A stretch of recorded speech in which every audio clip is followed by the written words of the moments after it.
Let me ask you, Chief Wazwiki, to weigh in here. I mean, let us look at the excuse given by the Director of Administration now of the NJC saying, well, the reason it rejected or it refused to accept the process in the first place is just because it wasn't signed and dated. Now we're hearing something completely different from a senior advocate of Nigeria. I think whoever took that decision to refuse service that first time they came has done a lot of harm to the judiciary. Let me put it this way. I can take out the court action against the police, against the military, against the SSS. We serve them. They receive and they sign for it. Now imagine the hallowed chambers of the National Judicial Council. So even when somebody says, I have to read first, after I notice this, you have become aware of it. And that's the most important thing. Are you aware? Even if you pick it on the road, you have become aware of it. And the law is very simple. If you're serving a corporate body, be it a company, be it an organization, be it a ministry, anything, if you go and they refuse service and drop it on the floor, that's good service. All you have to do is serve on them, put the date and time. So if they want to pick it up, it's their business.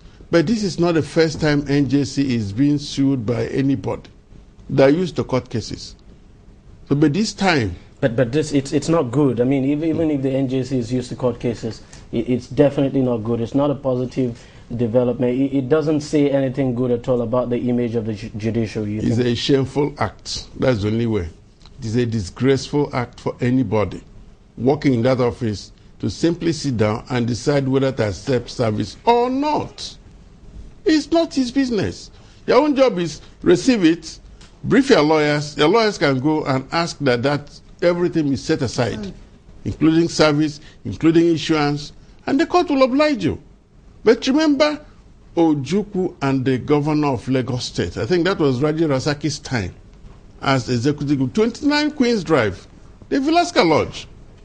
The almighty governor of Lagos State, the military governor, was showing his military might. I think Oputa was in that panel. In any case, we had eminent justices, beginning from the Court of Appeal, Supreme Court. They were very firm. That is executive lawlessness. You don't do that. Yeah, because I mean, the people that are doing this, the guys who evaded service are guys who are supposed to understand the law, who are supposed to know what the rules are when it comes to acceptance or rejection now of service. Because they know this thing and they chose to, turn their back on the right thing, even when they know the right thing to do, we could say, well, that this whole thing is not far away from politics. This is clearly a case of politics. Well, you see, there's power politics everywhere. And definitely, there must be a hidden agenda. There must be a purpose which is far from transparent, far from legal. It scandalizes all of us lawyers that would witness a day when the NJC will refuse service of court process on the grounds that it was not signed or it was not dated. Then it means tomorrow, if you serve another person a court process, he can look at it and say, oh, it ought to have been signed by red ink, it was signed by blue ink. Your business is not to look at the contents of the writ. That is the business of your lawyer. Now, so it's clearly from what has happened, I think there's a hidden agenda by the NJC. Like many commentators have already said, the NJC took sides from the beginning when the matter was being investigated. But like I say, we are not here to apportion blame between the CJN and the President of the Court of Appeal, but rather to alert the nation at the dangerous trend where the apex body, the body charged with the responsibility of recommending judges, disciplining them, and supporting the rule of law, has now become a body that undermines the rule of law. Chief Wazwiki, I mean, listening to the DG of admin again of the NJC, he said the next day, that the next day the NJC decided to accept it after it had been confirmed that, that the writ was signed and dated. But then, the NJC also went ahead to suspend the president of the Court of Appeal, taking an action even after it had been served. I think what we just witnessed is judicial lawlessness. That's one. 2 is contempt of courts. And 3, along a long line of cases, beginning with the military governor of Lagos State versus Ojukwu, that once you are aware of anything pending in court, you can do nothing to undermine the integrity of that court. As it is, the NJC has undermined the integrity of the court. And because it undermined it, there's only one option left for the court: set it aside. Because you cannot foist on that high court, federal high court, that is already seized of this matter with helplessness. That's the first thing. Secondly, when you are acting as a statutory body, which the National Judicial Council is, you were created by the Constitution. And since you were created by the Constitution, you act in accordance with the Constitution. Item 21 in the schedule of the Constitution is very clear on what the National Judicial Council can do and cannot do. The same Section 292 also is very clear on what it can do or cannot do.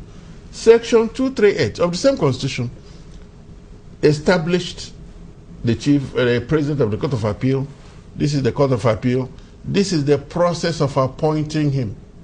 NJC, beginning with the Federal Judicial Service Commission, then the NJC, will recommend to the President. The President has no power to appoint only.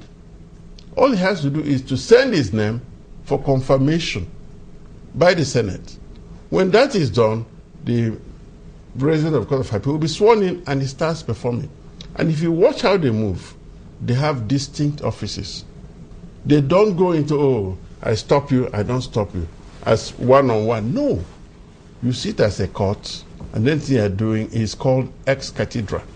Now, when the President of the Court of Appeal, or the Chief Justice of Nigeria, or the Chief Judge of Federal High Court, or the President of the Court of Appeal, Customary Court of Appeal, will be removed, the same way they are appointed is also the same process, in a simple language.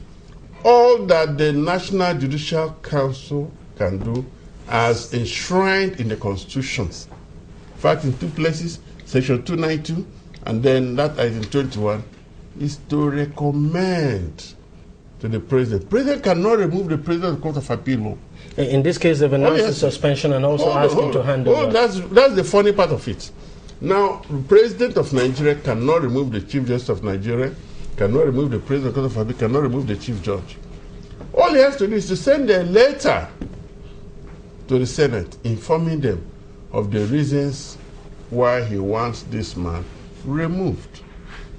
And then they have to gather the numbers, about 2/3. It's the same process as impeachment. Now, when that is done, then he will be pronounced removed by 2/3. And the Senate knows how to put that. But without doing any of those things, the National Judicial Council pretended to have suspended the man. They have no such powers. You don't act, in fact, we cannot put something on nothing and expect it to stand. For it to say, we are suspending the President of the Court of Appeal, you must say, pursuant to Section so and so, we hereby suspend. You have no such powers. The only disciplinary nature they have is to recommend. All right, no more, no less.